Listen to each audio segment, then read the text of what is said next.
আসসালামু আলাইকুম মোর আফারা মোর দাদরা সবাই কেমন আছেন? মুই আম্মেগো দোয়ায় ভালো আছি।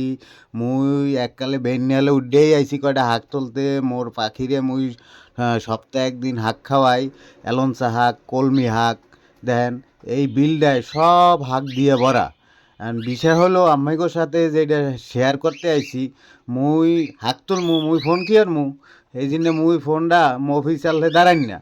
মফিজরে কইছি না ভাই মোর ফোনটা একটু ধরেন, মুই কটা হাঁক তুলি। মফিজ কি আসছে দেখেন মোরে ভিডিও করে হেলাইছে হাঁক সহ এই বিল সহ, মুই হ্যাঁ জানি না। এখন আম্মে কোদারে মুই একটা বিচার দিয়ে যাই যে মফিজ যে মোর ভিডিওটা করছে মোরে না জানাইয়া, এর বিচার কি হয় আপনারা একটু মোরে কমেন্টে জানাবেন, ইনশাল্লাহ জানাবেন। ওর বিচারটা আপনাকে দ্বারে দিয়ে গেলাম, আম্মেরা জানাইয়েন। যদি ভালো লাগে লাইক করবেন, কমেন্ট করবেন, শেয়ার করবেন ইনশাল্লাহ।